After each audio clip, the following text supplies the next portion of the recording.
You first, when you take a look at both of these QBs, who had the most impressive start so far in the preseason? Well, to me, it was Shedeur. I didn't see any interceptions when he was out there.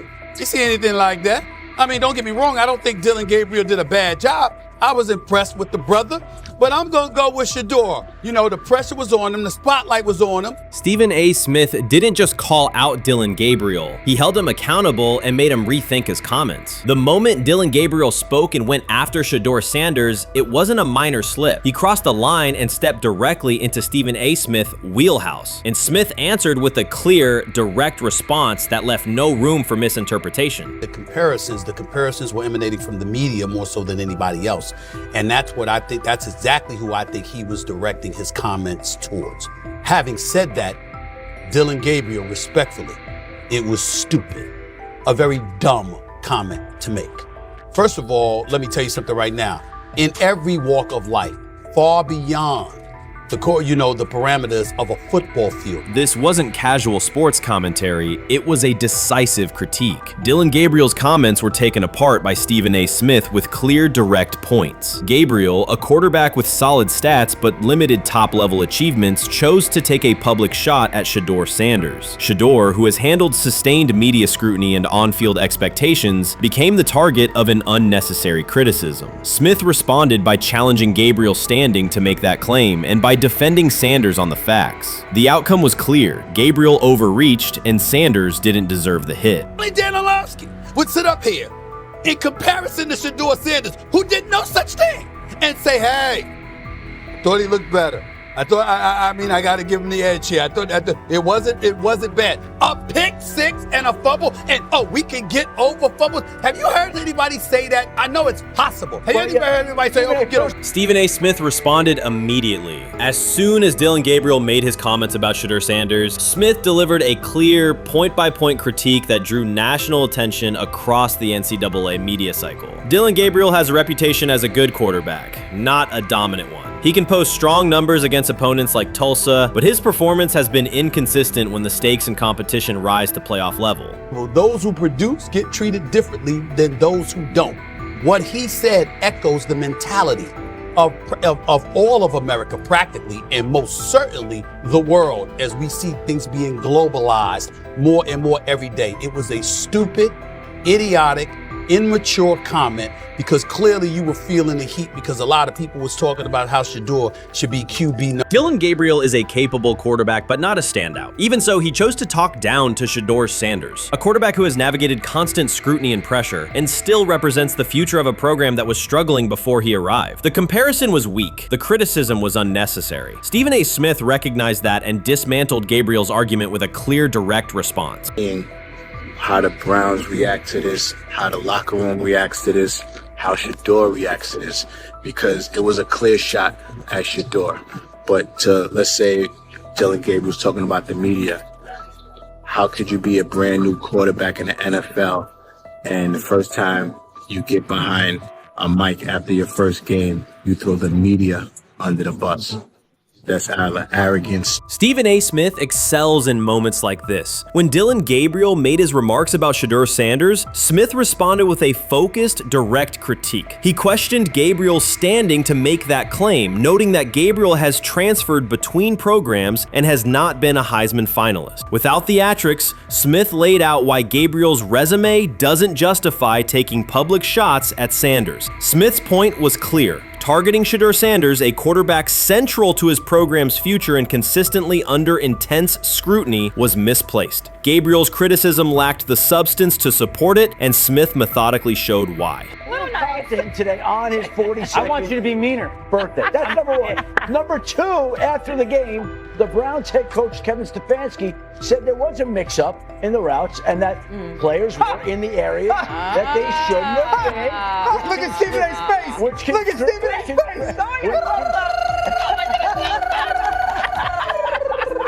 Look at Stephen A. Oh my Lord. The strength of Stephen A. Smith's response was that he didn't just address Gabriel's remarks. He challenged the image around him. Dillon Gabriel often presents himself as an overlooked contender ready to surprise. But the reality is that his profile hasn't commanded broad attention. It's a clear reminder that not every opinion carries equal weight. In defending Shedeur Sanders, Stephen A. was direct and precise. Shedeur isn't just a quarterback. He is Deion Sanders' son, which subjects him to scrutiny far beyond anything Gabriel has faced. Even under that pressure, Shedeur has maintained his composure, shown confidence, and delivered in key moments that helped revive a program many had written off. Stupidity, all of it. I thought it was a clear shot at Shedeur due to the fact that his Oregon coach threw a shot at Coach Prime and Shedeur during their meeting at Colorado last year. But you know what? The cream rises to the top. Let's see what happens this week. I see a lot of the media talking about they think it was about the media and not about Shedeur.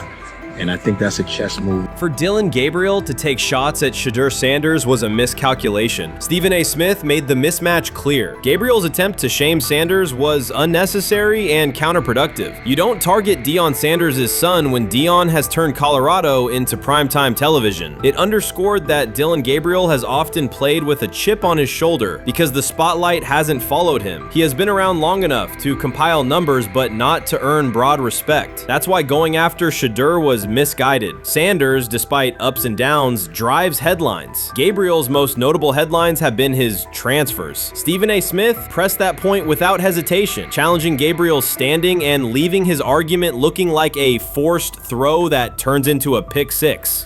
You know what? Still needs to thank me a little bit more for that restaurant I treated him and his family to, because it was big time, and stop embarrassing me by going places and trying to use coupons. That's how pathetic he is. The point is that a pick six and a fumble is usually considered a bad day. Stephen A. Smith didn't need to raise his voice to make the point. He presented Dillon Gabriel as a player whose talk outpaces his resume and defended Shedeur Sanders with clear comparisons. That's why he called Gabriel out so directly. The comparison wasn't just unfair, it was forced. Now look at Gabriel's record. The numbers are solid and he can win against average defenses, but the resume lacks defining markers. There's no sustained Heisman contention, no late season surge that reshaped the national picture, and no postseason moment that cements a legacy. The track record reflects steady production, not top-tier impact. That's the gap Smith underscored. Gabriel's criticism of Shedeur Sanders wasn't supported by what he has accomplished, while Sanders continues to carry a program under constant scrutiny. Let's see some of them step up and make some plays out there. Ain't no way. Gabriel Ain't no way. He's not built like that. No way. And this one is picked off and going back the other way. Oh my God, why did he stop playing? Now it's a foot race. And that is that. They told me bust out my AP, perfect timing. H-shot, we about to get legendary. Shedeur start the next game, baby.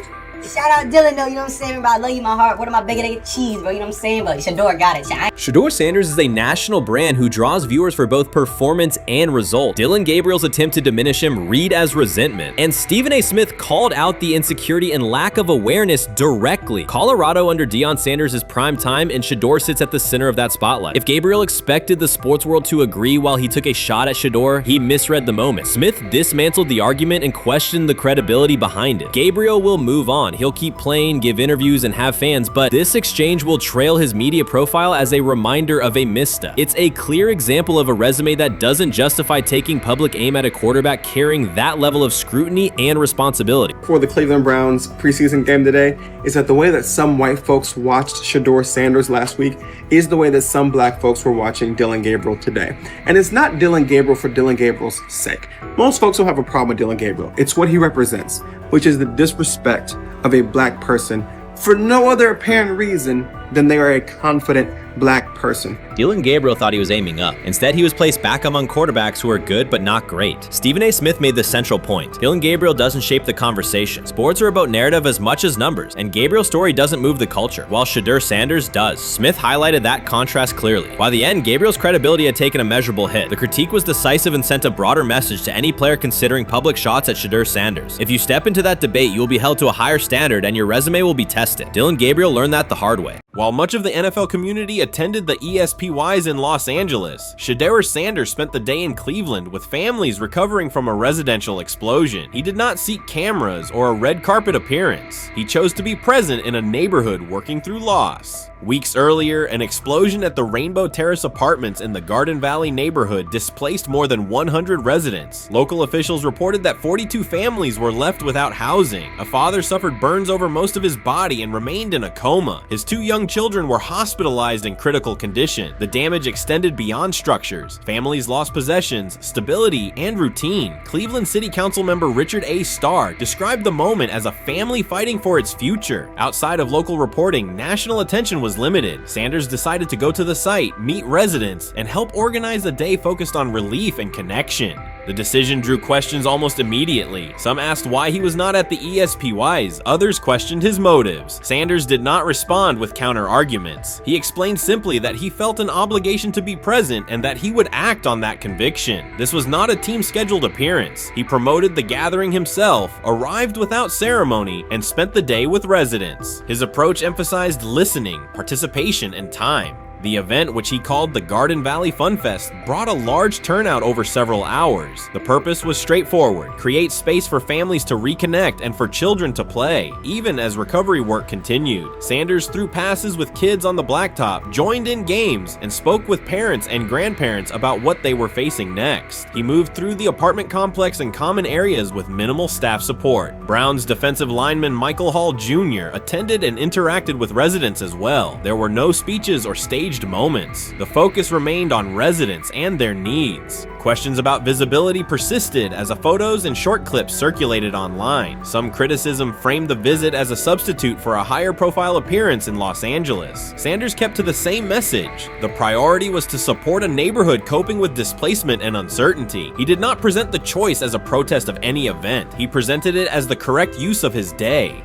When local media asked about his intent, Sanders said his goal was to provide families with a day of enjoyment and a reminder of community. He added that financial support can help, but that showing up in person also matters. Standing with people, listening to them directly, and offering time. The statement matched the structure of the day. He stayed on site, remained accessible, and left the focus on residents rather than on himself. The timeline mattered to him as training camp approached. Sanders did not connect the visit to his role on the depth chart or his draft position. He kept references to football confined to preparation, learning the playbook, protections, cadence, and timing, seeking guidance from veterans, including Joe Flacco, and staying ready for opportunities when they come. He has repeated that he has time to grow and intends to use it to learn the system and earn trust. The visit did not alter those priorities. He returned to his regular schedule the next day. Since arriving in Cleveland, Sanders has treated community work as part of his responsibilities. Before his jersey went on sale, he visited schools, including John Marshall High School, speaking with students about goals, accountability, and effort. He set public objectives confidently, such as long-term aspirations for the franchise, but paired them with routine work in the building, meetings install, film, and on-field reps. The day at Rainbow Terrace fit that pattern. Identify a need, show up, contribute, and avoid unnecessary attention. For residents, the FunFest provided a brief reprieve from ongoing challenges: housing transitions, school logistics, medical appointments, and the paperwork that follows an emergency. For teammates and staff who observed, it was an example of a rookie investing time locally without seeking a headline. For Sanders, it reinforced how he plans to operate in Cleveland: be consistent, be present, and let actions speak.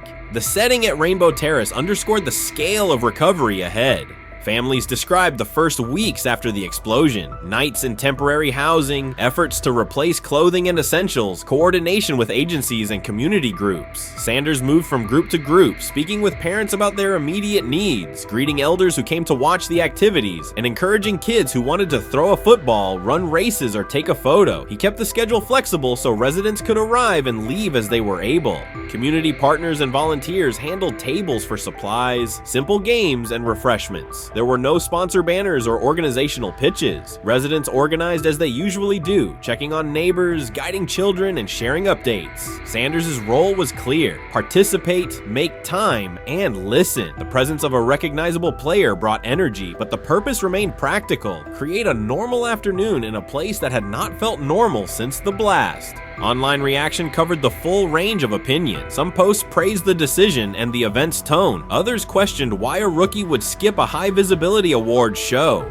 Sanders did not try to manage that conversation. He maintained the same explanation. He chose to spend the day where he believed he could be useful, and then he returned to his football schedule. The approach was consistent with how he addresses other topics: answer directly and move on to the next task. The same measured approach appears in his preparation for camp. Sanders has not asked for public guarantees about reps. He has focused on install recall, cadence, and protection IDs, route timing, and situational work. He has sought input from veterans, thanked teammates who have provided guidance, and spent time with receivers and linemen to align on communication. Coaches have emphasized that the quarterback competition is a process, and Sanders has accepted that framework. His emphasis remains on readiness. None of this overshadows the experience and resumes of other players on the roster. It does provide a clearer picture of how Sanders operates as a professional. He separates off-field actions from promotional efforts. He keeps football preparation focused on what he can control. He communicates with teammates across position groups so that timing and expectations are shared. He does not try to steer attention in his favor. He tries to make steady progress. The day in Garden Valley was one example. He arrived without a speech, stayed for hours, and left without an announcement. He did not ask for recognition. He offered time. Residents responded in kind. Kids lined up for catches and races. Parents and grandparents asked about camp and wished him well, and neighbors coordinated rides and schedules around the event. The atmosphere felt like a neighborhood gathering, not a media production. Local leaders who were present or who spoke later emphasized that recovery will take months. Families will continue to navigate housing, healthcare, and daily logistics. Events like the Fun Fest do not resolve those issues, but they help sustain community connections and morale. Sanders' contribution was to create a space for that to happen and to treat the day with the same seriousness he applies to practice, plan, execute, and keep the focus where it belongs. As the preseason approaches, Sanders will continue to compete for opportunities on the field. He has said he will be prepared when called upon, and that he understands the importance of mastering details before focusing on outcomes. The organization will make decisions based on evaluation, and he will accept the results while continuing to improve.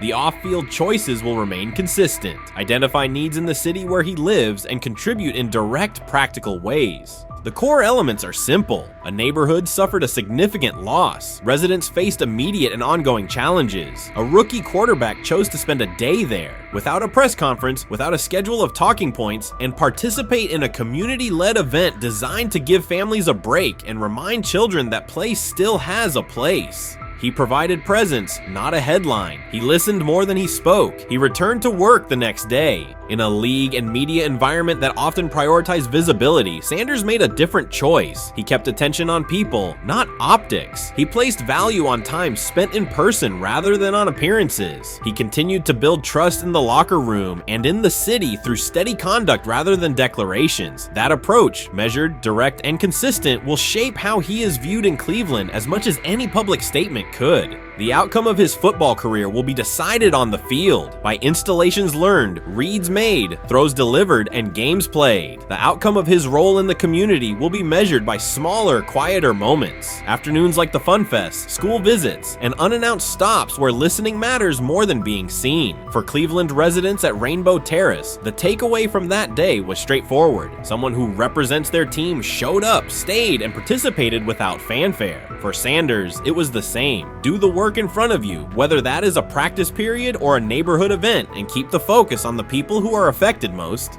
Honestly, guys notice it more when you're out winning games, right? If Cleveland starts off in a bad start, they're not doing well, and all of a sudden Shedeur or Deion Gabriel are doing well in 7-on-7, they're throwing dimes, and practice drills, the number one defense can't stop them. People take notice of that, and the more that the players see it, they're gonna then the comments start happening over the lunch table. They start happening throughout the building, and that's when the pressure really will get severe. The Cleveland Browns were focused on resolving their quarterback situation until Jason Kelce made pointed comments that triggered a strong reaction from ownership. The response inside the organization was immediate and intense. What exactly did Kelce say that has the dog pound on edge and the front office under pressure? We've seen that miserable game by the Cleveland Browns. So they throw Joe Flacco in there, and I like Joe Flacco. He did good, but they gave him the resource of all the first-team guys. Then they throw Dylan Gabriel in there with first teams and second teams. So Dylan always is getting protected. The same thing again, they gave this scrub max protection on every play. Yeah, he completed some passes, but let's talk about his mistakes. He's still inconsistent with his throws, but he at least had max protection. The Cleveland Browns continue to be defined by inconsistency and avoidable setbacks. Even as fans hoped the organization had turned a corner, Jason Kelce, fresh off retirement, offered a direct critique that reignited doubts about the team's direction. His remarks implied the franchise's structure and decision-making remain unstable and recent progress may not hold. The takeaway for leadership is straightforward. Identify core issues, align on a coherent plan, and execute with discipline. For supporters, it's another sign that the problems run deeper than a single season. They throw Shedeur Sanders in there with the lowest cab drivers you couldn't even get on 5th Street. And I'm pissed off, bro, because the play calling was abysmal. Look, even if you don't like Shedeur didn't even get a chance to be trash.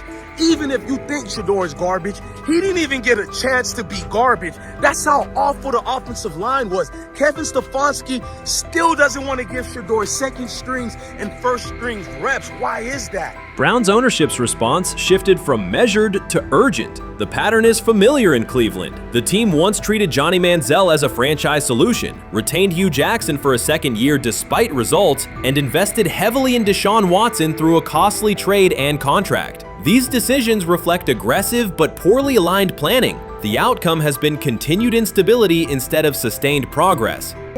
That this was the guy that they wanted to start. He's seasoned, he's experienced, he still has a big-time arm, even at his age, and they open with the Cincinnati Bengals. They wanted that experienced guy. He was always going to be the guy. They were not going to start Dylan Gabriel or Shedeur Sanders in week 1. Kenny Pickett had a hamstring injury. It makes it easy to go with Joe Flacco. And the question isn't and wasn't going to be who's the starter in Cleveland. The question is, who's going to be the backup in Cleveland? Who's going to be the number 2 quarterback when they open the season against these Bengals? Fans still show up season after season, expecting improvement and bracing for setbacks. The usual pattern has been early optimism followed by a gradual collapse. But last season was different. For a sustained stretch, the Browns looked organized and competitive, resembling a functioning team. Couple days, 3 days until roster cutdowns. How do you feel about that? Do you feel like you belong here on this team?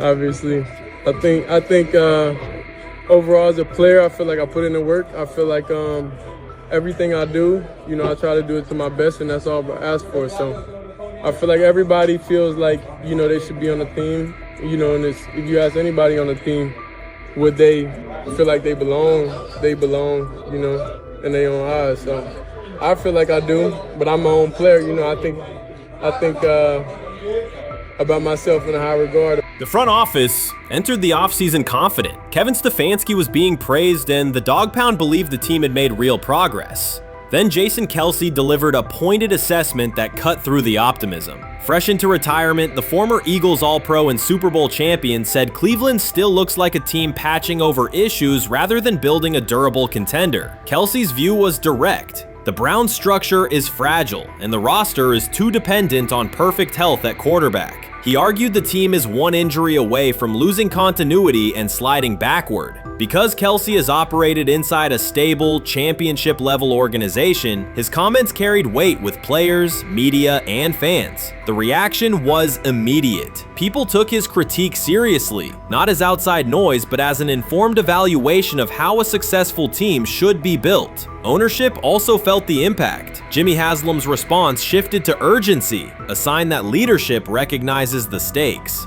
The criticism arrives in the context of prior high-risk decisions, especially the fully guaranteed $230 million commitment tied to Deshaun Watson. Watson has missed time and shown inconsistency when available, and the contract has constrained flexibility. Kelce's remarks highlight why depth, alignment between the front office and coaching staff, and a clear contingency plan at quarterback are non-negotiable. The takeaway is straightforward. Cleveland must convert last season's progress into a stable framework, protect the quarterback, deepen critical positions, and establish a plan that survives injuries and short-term setbacks. Without that, the games that fueled optimism will remain temporary. If you're a betting man, who do you think starts for the Browns at quarterback? Okay, this is the situation. Kenny Pickett, they actually traded for him. Joe Flacco, no one's bringing Joe Flacco in the building thinking Joe Flacco's going to be the starter. If Joe Flacco is your starter, You got a problem. you have a huge problem. And if they were saying Shedeur was the starter as the 5th rounder, you got a real problem too, because he passed over all these guys in these reps in the offseason in shorts, in bikini shorts, Speedos and stuff.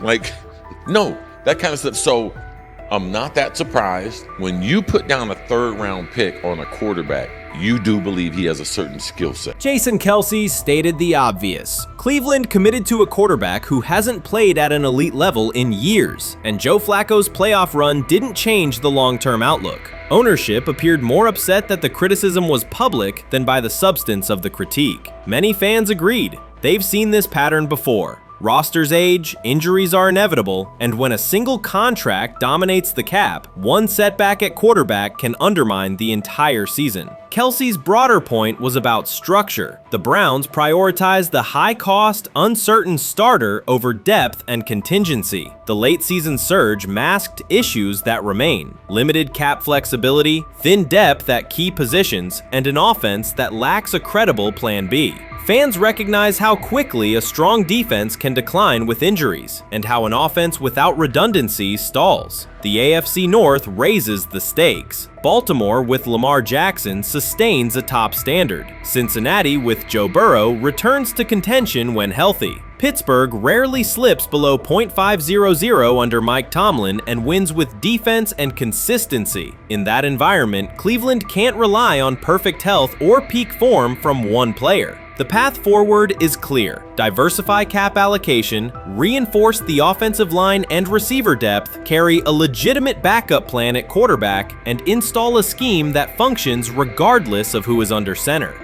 Given what we saw yesterday with Shedeur Sanders, somebody on the Cleveland Browns is 100% getting fired, probably by the end of this year. The person who's probably going to end up getting fired is Kevin Stefanski, because I know that he didn't want Shedeur Sanders on the team. It was Andrew Berry who made that pick. You can't really go against your GM. Bad things happen in this situation. But Shedeur Sanders is not without fault for what we saw yesterday. This is the play that we saw yesterday that has the internet just exploding, where Shedeur Sanders took like a 24-yard sack.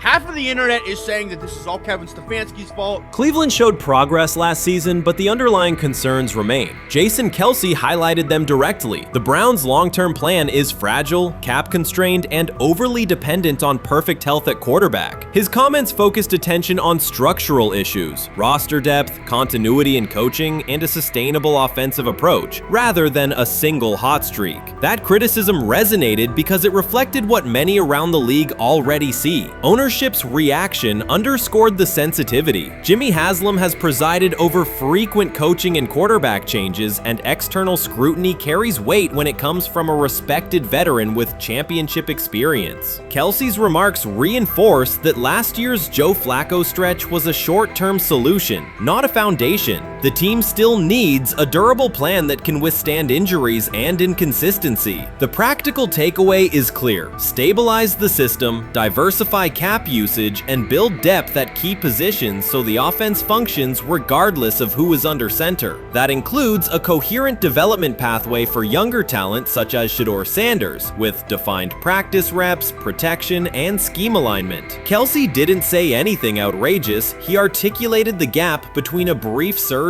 and a credible long-term contender. I have the faith of a mustard seed.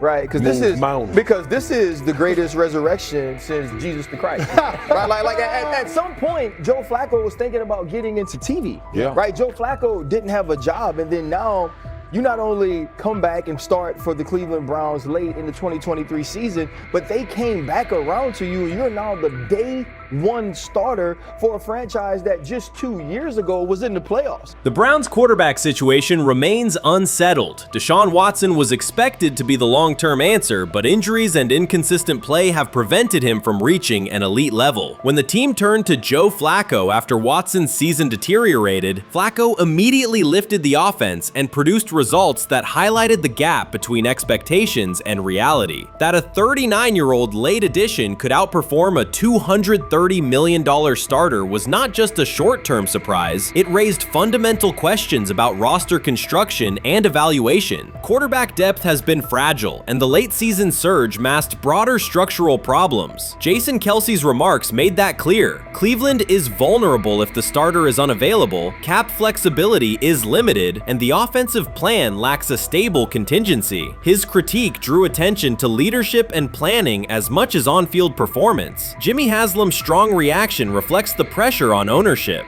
The organization has promoted a message of stability and progress, but Kelce's assessment suggested those gains are not yet durable. The path forward requires a realistic approach to the cap, a credible backup plan at quarterback, and a system that holds up regardless of personnel. Shedeur Sanders doesn't ask for excuses. He hasn't blamed limited reps, patched together receiver groups, or fourth-string offensive linemen struggling against Cleveland's second-team defense. He shows up, works, and demonstrates why he belongs. On day 3 of Browns training camp, for the first time since OTAs, he finally received something close to a fair opportunity. He lined up with the second unit during an 11-on-11 period and made the most of it. In 8 plays, he did what he typically does when given a chance. He executed. He went 2 for 2 on a quick series, finishing with a decisive throw to tight end Blake Whiteheart that immediately caught the sideline's attention. There was no hesitation in his drop, no unsettled feet, and no panic. Just firm, accurate timing and clean operation. It raised an obvious question. What has taken so long for the Browns to evaluate him with a functional group? The story isn't only about one throw, it's about the delay before it. Sanders has been the guy for most of his football life, commanding high school programs, starring in the Southwestern Athletic Conference at Jackson State, then operating under national attention at Colorado. For the first time, he's been told to wait. He has treated that reality as part of the job rather than a setback. He has prepared like a professional since the moment he arrived, and on the 3rd day of camp in heavy heat, he let the football represent his case. While coverage focused on the veteran presence of Kenny Pickett and Joe Flacco, Sanders made an impression with minimal volume. The difference with the second team was immediate. Protection held up, routes were on schedule, and progressions unfolded as designed. Within that structure, he looked like the quarterback who led efficient offenses at Jackson State and Colorado. Calm in the pocket, decisive in his reads, and accurate to tight windows. This was not simply a good practice period, it was a clear statement. He was not just operating the script, he was directing it. The timing was sharp, the reads were clean, and the seam throw to Whiteheart was a high-level anticipation throw, professional in placement and pace. The narrative around Sanders should reflect that when he is placed in a workable situation, his strengths are visible. Early work with 4th unit personnel included protection issues and unreliable spacing. With the 2nd unit, those variables stabilized and his work looked consistent with his resume. The performance supported a straightforward conclusion. The evaluation should move forward with higher quality reps. Sanders has been explicit about his approach. He does not request special treatment. He intends to be prepared so that when an opportunity appears, he can step in without a drop-off. He has said he wants to be ready for anything and not offer explanations after the fact. That mindset fits what teammates and coaches have observed. A quarterback focused on the assignment, not the conversation around it.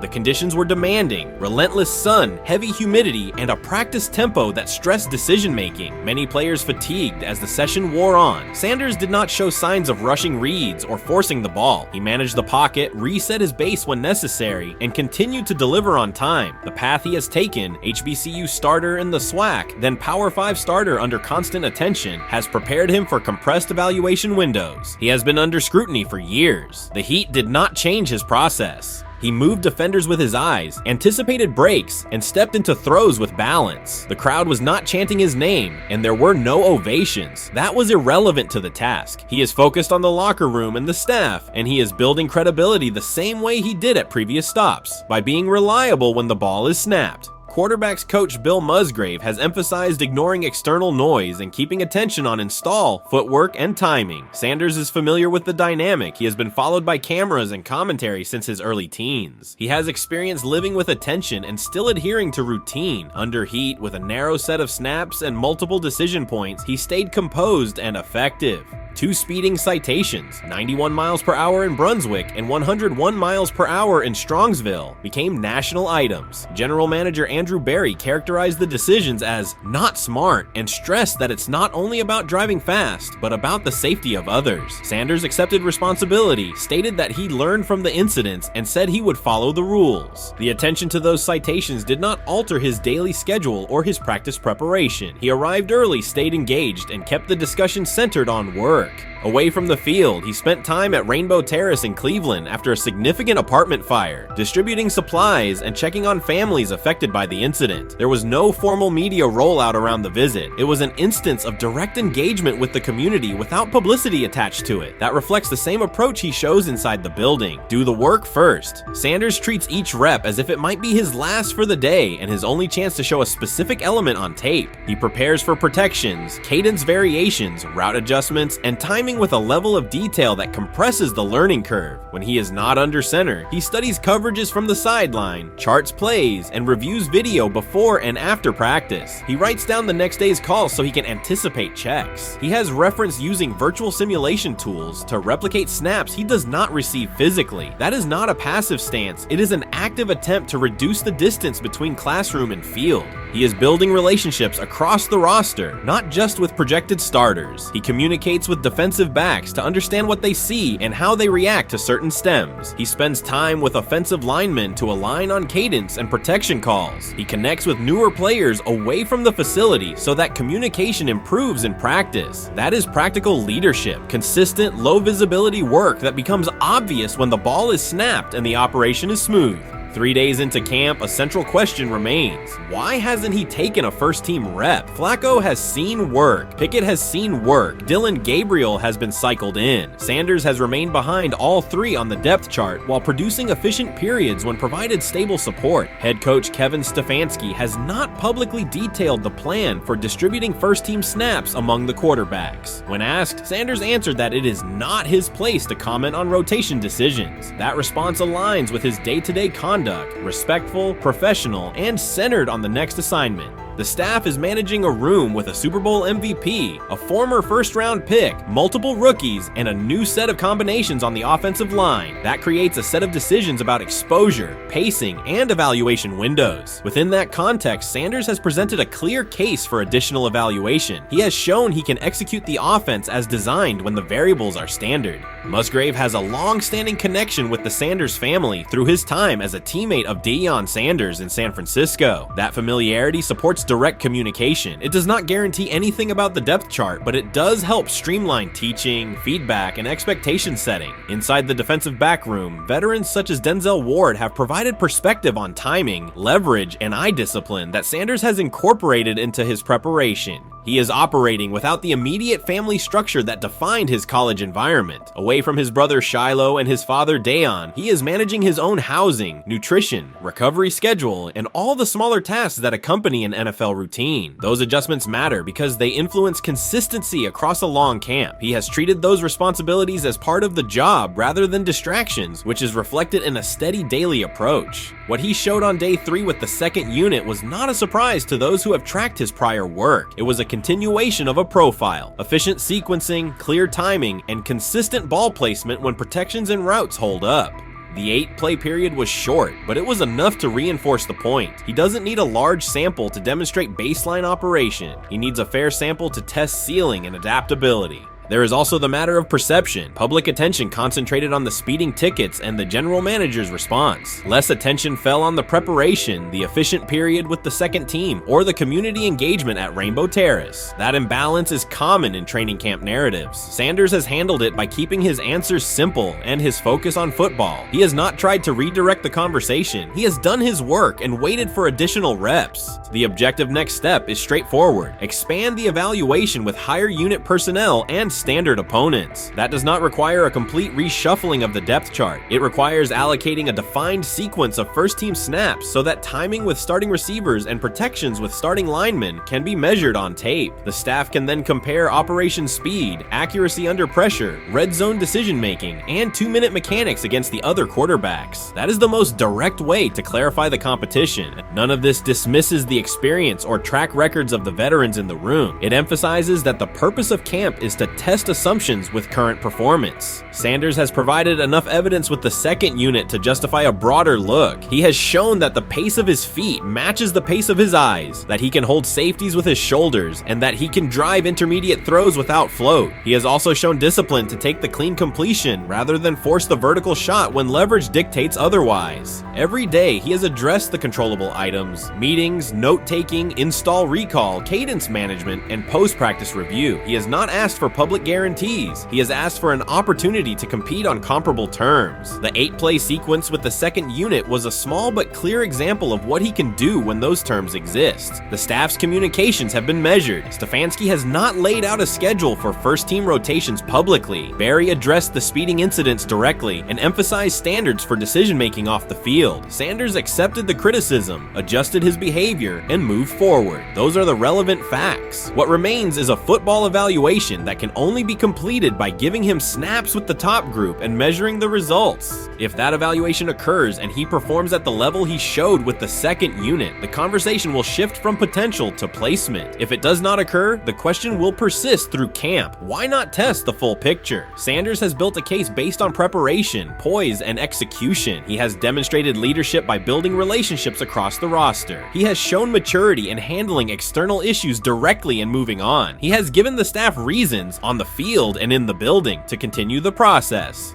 3 days into camp, he has answered everything within his control. He has shown growth, discipline, and consistent operation. He turned early fourth-team disarray into learning, then executed cleanly when moved to the second unit. He kept the discussion on football when outside topics threatened to dominate. He has not tried to win a press conference. He has tried to win every rep. If he continues to stack days like this, the next step is logical. Evaluate him with the starters, document the results, and let the tape determine the depth chart. Until then, he will continue to prepare, continue to compete, and continue to present the same message through his play. Many observers declared Deion Sanders was finished. They argued that his public style attracted unnecessary attention, that his health had deteriorated too far, and that his coaching career was approaching an abrupt conclusion. They misread his resolve. When speculation intensified, Sanders did not schedule a press conference or issue a formal statement. Instead, he released a short video recorded at his Texas home, walking alongside recording artist Lil Wayne. The footage established two facts. Although Sanders still walks with a limp, he remains active, and he intends to return to the sideline.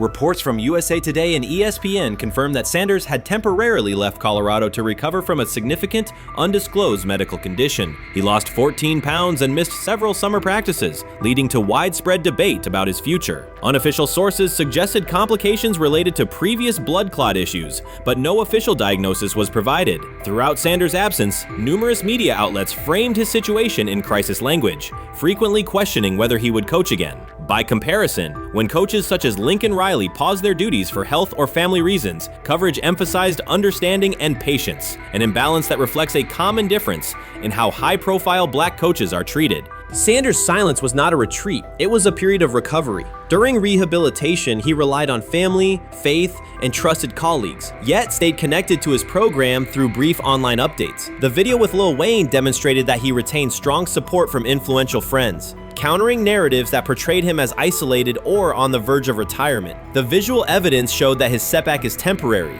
and that he remains determined to lead Colorado into the forthcoming season. Since accepting the Colorado position, Sanders has dramatically elevated the program's national standing. He first drew national attention to Jackson State and the broader HBCU football landscape, then moved to Boulder and transformed a one-win team into a central storyline in college athletics. His approach, combining hip-hop culture, direct communication, and open expressions of faith, has challenged conventional expectations for head coach behavior. Each step forward has been met with heightened scrutiny. His time at Jackson State was labeled a publicity stunt, his departure for Colorado was framed as abandoning HBCU culture, and his social media presence has been cast as distraction from traditional coaching responsibility. Critics often magnify Sanders' missteps and question his motives, while comparable actions by other coaches receive neutral or sympathetic coverage. Showings of enthusiasm from Brett Favre and disciplinary intensity from Nick Saban are celebrated as competitive passion, yet Sanders' displays of of confidence are frequently labeled arrogance. The discrepancy illustrates deeper biases rather than differences in performance. Sanders' success challenges entrenched expectations of how a college football leader should look, speak, and act, especially a black coach who refuses to downplay his identity. During his convalescence, Sanders maintained close communication with his staff and athletes, reinforcing the standards he had established: discipline, accountability, and belief. The program's daily messaging continued to emphasize preparation and resilience, signaling that Sanders' influence persists even when he is away from campus. Athletes echoed his mantras during workouts, confirming that his leadership extends beyond physical presence. Sanders acknowledges the seriousness of his medical challenge, but has refused to let it define him. He has publicly discussed leaning on scripture and prayer, explaining that his purpose as a mentor, father, and coach extends beyond personal adversity. In that context, the video of him walking in the Texas sun was less a strategic media effort than a straightforward demonstration of continued commitment to his team and mission. Colorado still requires Sanders' vision. Prior to his arrival, attendance was low, national media attention was minimal, and recruiting momentum had stalled. Sanders' leadership brought renewed energy, authentic identity, and higher standards of accountability. Players who previously lacked representation in college football leadership found a coach who shares, affirms, and elevates their cultural background. Sanders supplements conventional coaching priorities, scheme, fundamentals, and execution with empowerment initiatives that cultivate self-confidence and authenticity. As preseason camp approaches, Sanders intends to resume full involvement, even if medical recovery remains ongoing. His presence is expected to restore on-site leadership, stabilize the locker room, and direct media coverage toward on-field progress. For Sanders, the objective extends beyond compiling wins and includes completing a cultural transformation that expands how success and leadership are defined in modern college football. Those who predict his decline overlook the underlying traits, faith, perseverance, and purpose that have supported Sanders throughout his career. Doubts, rumors, and disproportionate scrutiny have followed him from playing days into coaching, and he has consistently responded with results. His current health setback is another obstacle, not a conclusion. The broader initiative he leads, centered on authenticity, opportunity, and high standards, continues. When Sanders returns to the sideline, it will mark the next stage of a movement he has guided from Jackson State to Boulder. The recent period of quiet has been strategic rather than passive. Instead of defending himself in daily briefings, Sanders focused on rehabilitation, remote program oversight, and family support. Each brief social media message reinforced a consistent theme: faith and preparation. He has articulated gratitude for medical professionals and has reiterated that his mission at Colorado is unfinished. His public references to scripture have been direct but measured, aligning with his long-standing practice of integrating faith into leadership. By walking through his ranch with Lil Wayne, Sanders signaled continuity. The clip underscored that influential supporters remain engaged, that Sanders' broader network values his vision, and that he remains capable of navigating physical challenges. The visible limp was not evidence of imminent retirement. Rather, it documented the reality of ongoing recovery and the resilience with which he approaches each obstacle. Colorado's athletic administration and football staff continue to affirm Sanders' program direction.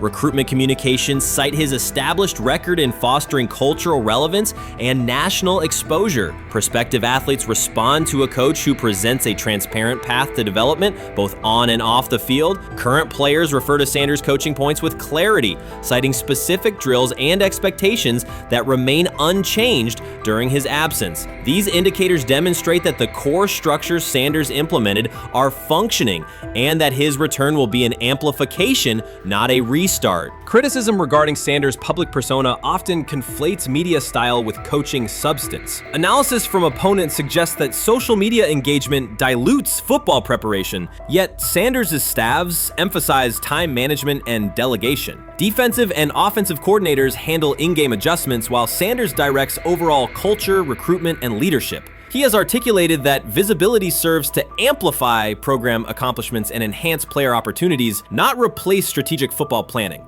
Some commentary has attempted to reframe Sanders' health issue as evidence that his coaching model is unsustainable. The argument ignores the documented health challenges faced by numerous coaches across levels of competition. For example, college coaches recovering from heart procedures or joint replacements have returned to successful seasons after appropriate medical clearance. Sanders' case follows a comparable trajectory. Medical complications require temporary separation, structured rehabilitation is prioritized, and a managed return is planned. Institutional medical protocols protocols at Colorado dictate clearance requirements, Sanders will meet those before resuming full sideline duties. Colorado's players have expressed public confidence in Sanders' eventual return, citing regular virtual check-ins and continued accountability. Several athletes noted that positional meetings included recorded messages from Sanders reinforcing tactical goals and personal discipline. These details confirm that Sanders has remained actively engaged, albeit remotely, and that team culture remains aligned with his principles. Looking ahead, Colorado's schedule will attract national attention, both for on-field competitiveness and the storyline of Sanders' comeback. Analysts will evaluate how quickly he reestablishes day-to-day rhythm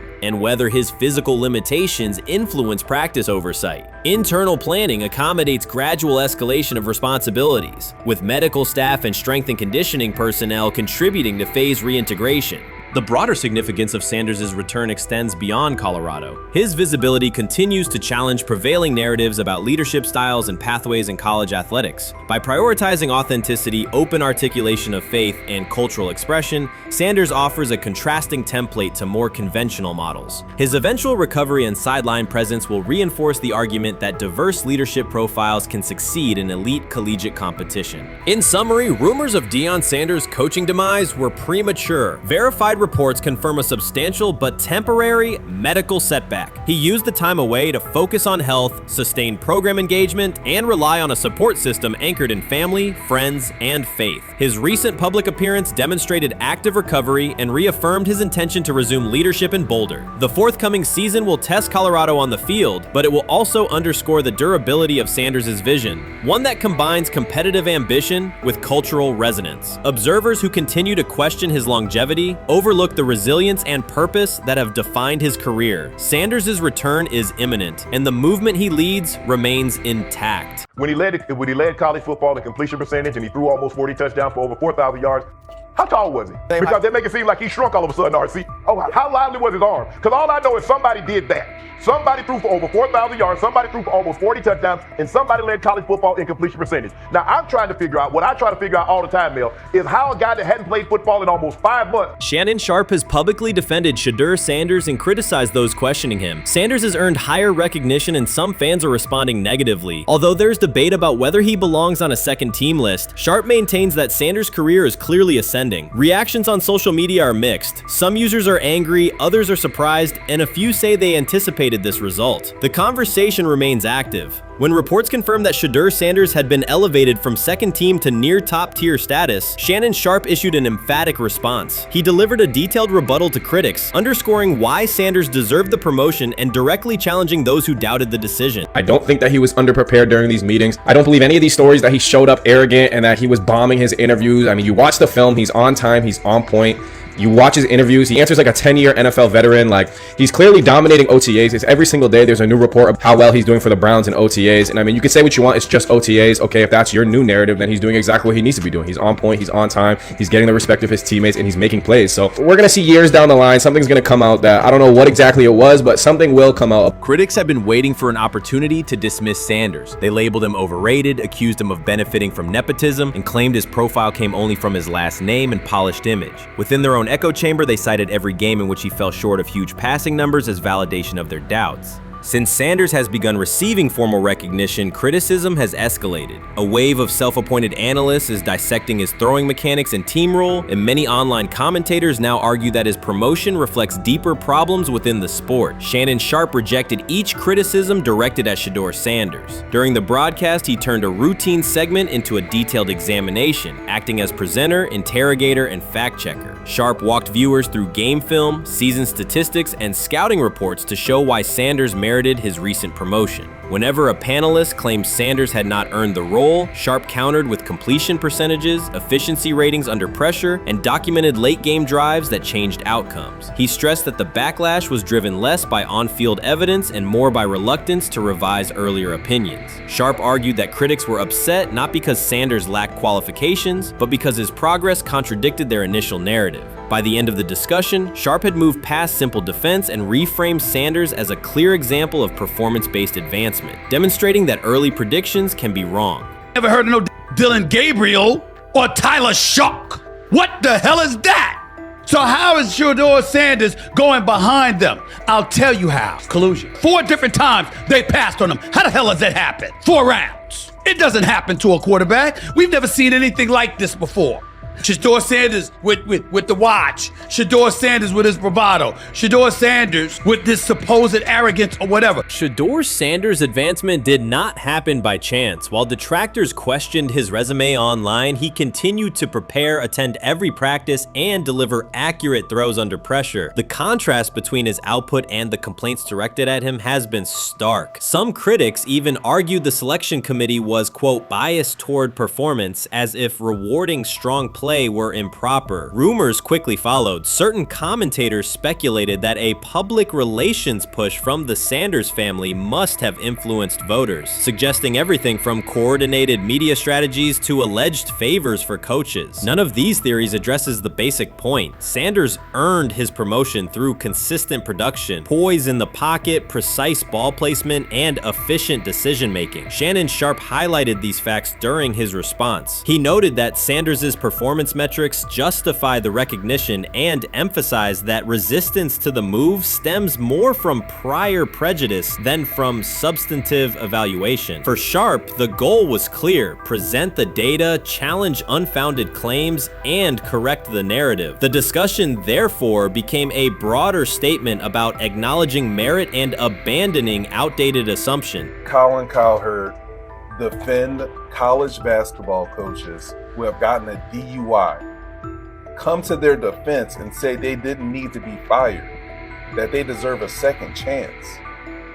But Shedeur Sanders drives 40 miles over the speed limit, gets a one-on-one ticket, and Colin Cowherd comes on his show today and says he's out on Shedeur Sanders. He's seen enough. He can't support him anymore.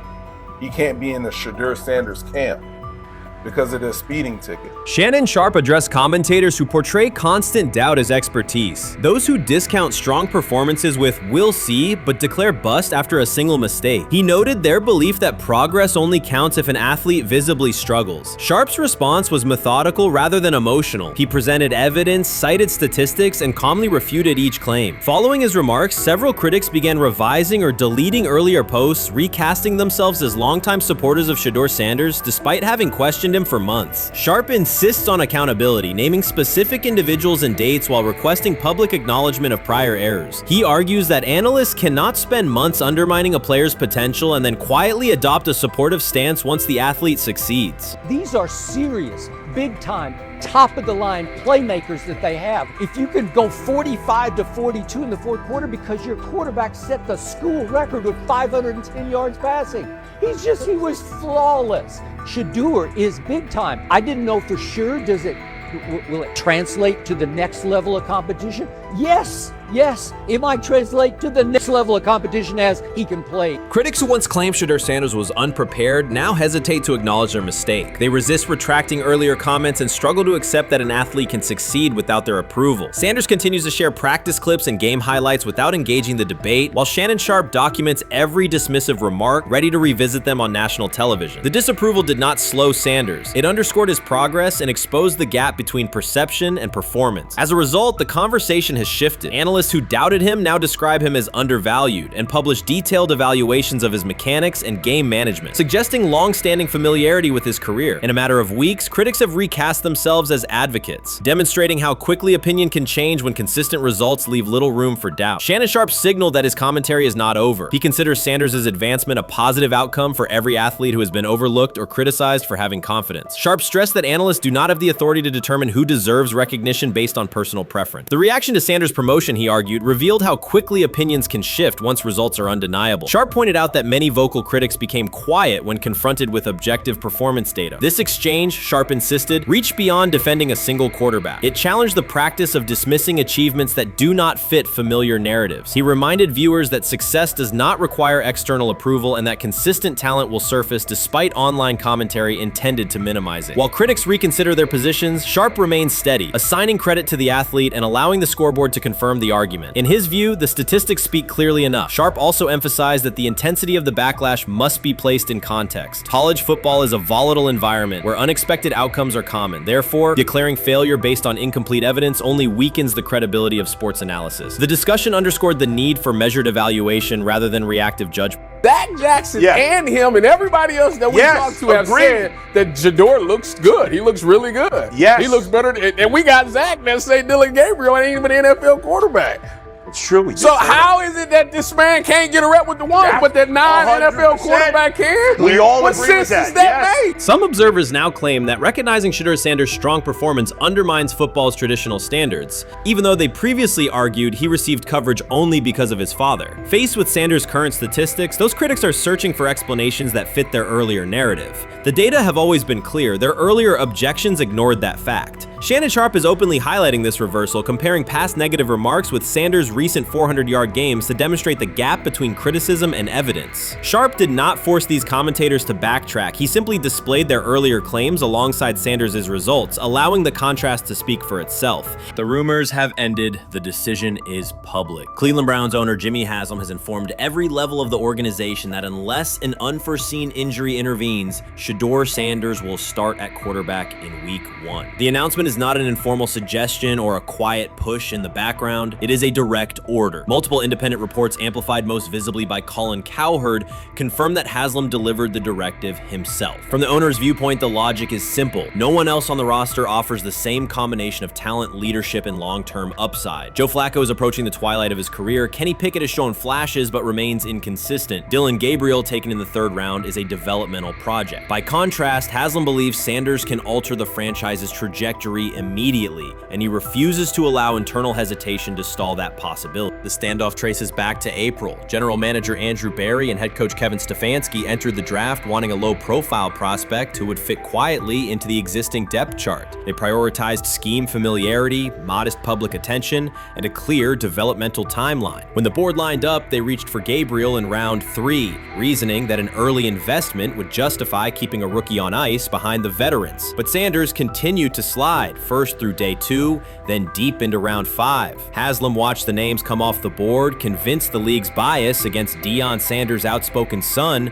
was obscuring legitimate first-round talent. When Cleveland's 5th-round pick arrived and Sanders was still available, Haslam intervened. He did more than approve the choice. He overrode the original plan, making it clear that the organization would select Sanders and give him every chance to compete. From that moment on, the Browns' internal narrative splintered into 2 camps, those ready to accelerate around their owner's vision and those still trying to protect their original approach. Once rookie minicamp began, Sanders erased much of the speculation. He commanded huddles, processed coverages quickly, and delivered throws with anticipation that belied his draft slot. Teammates noted his willingness to accept blame for missed timing, then correct the error without dramatics. While Flacco and Pickett split most first-team reps, Sanders treated limited opportunities as full-speed auditions. During organized team activities, he identified blitz looks, redirected protections, and consistently found his second read when the primary route was covered. More than one defensive veteran told local reporters that Sanders looks like the best arm in the building. That assessment forced Berry and Stefanski to reevaluate their timetable. They could no longer label Sanders a long-term project without contradicting on-field evidence. Drafting Gabriel 2 rounds earlier had provided the staff an excuse to slow roll Sanders' ascent. Coaches could point to investment cost, meeting room familiarity, and installation comfort to justify Gabriel's snap share. Yet each practice rep in which Sanders outperformed the 3rd rounder weakened that shield. Behind closed doors, position coaches began requesting more Sanders film for cut-ups, and offensive assistants quietly shifted meeting questions toward concepts the rookie already executed well. By mid-June, Berry himself started describing Sanders not as a developmental asset, but as a competitive option.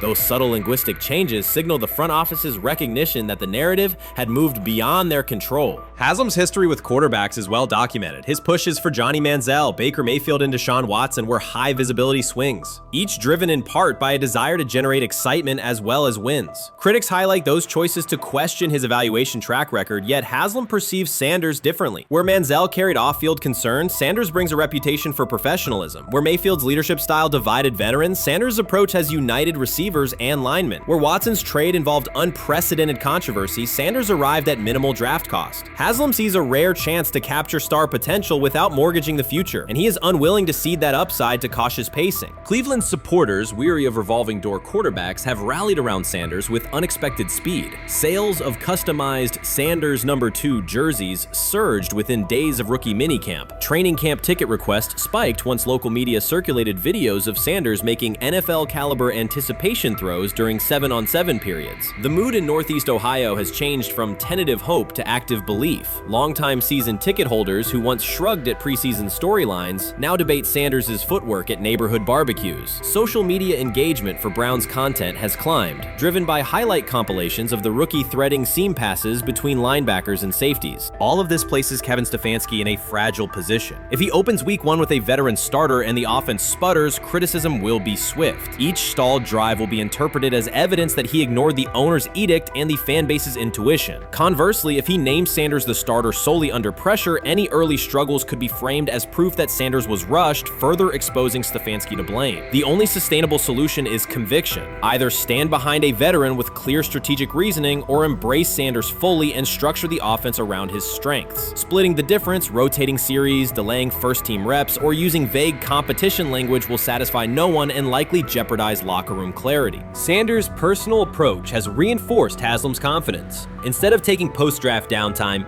he traveled to Texas to train in full Browns gear at facilities near his father's home. The leaked clip of Sanders executing footwork drills in helmet and pads wasn't a marketing ploy. It was a glimpse into a quarterback visualizing Week 1 live. Team personnel who viewed the footage recognized purposeful rehearsal, cadence calls, pocket movement against simulated pressure, and follow-through adjustments based on imagined rush lanes. Observers asked why a rookie would conduct such intense solo sessions in May. The answer is straightforward. Sanders does not view himself as a developmental pick. He considers himself the starting quarterback of the Cleveland Browns and prepares accordingly.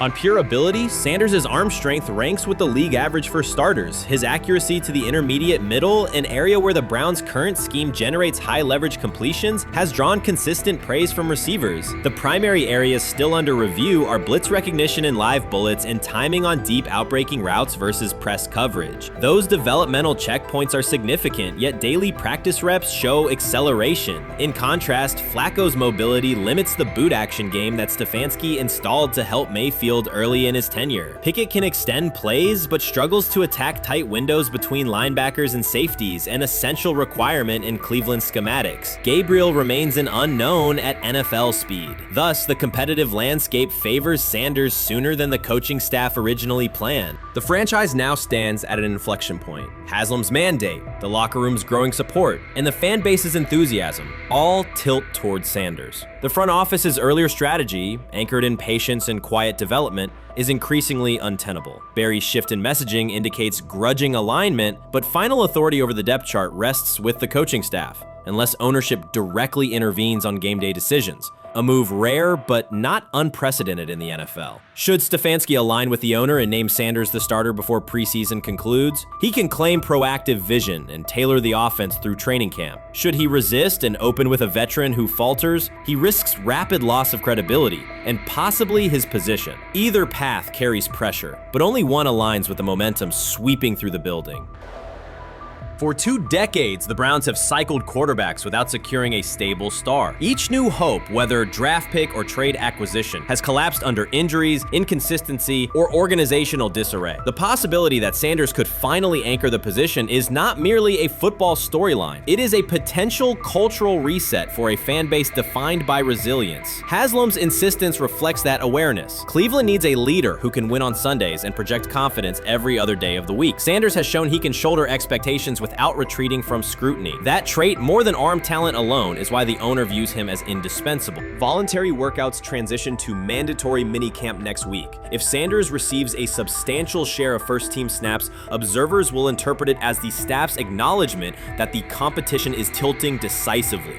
A public declaration may not follow immediately, but every rep allocation is a signal. If, however, the staff continues funneling most top unit snaps to Flacco or Pickett, tension will escalate. Local media will question the evaluation process. National analysts will debate the merits of letting a rookie learn through live action versus controlled practice. Inside the facility, players will recognize any disconnect between performance and opportunity, and unity could fray. The Browns have reached a decisive moment. Shedeur Sanders has demonstrated the skill, poise, and work work ethic to justify starting in week 1. Jimmy Haslam has publicly positioned him as the future, and by implication the present of the franchise. Kevin Stefanski and Andrew Berry must either endorse that vision or brace for the consequences of delaying it. For Cleveland fans, the significance is clear. A legitimate chance to exit the cycle of quarterback uncertainty and rally behind a signal caller capable of commanding the field and galvanizing the city. Whether that opportunity is seized promptly or postponed will define the Browns' 2025 season and likely the tenure of the decision makers involved.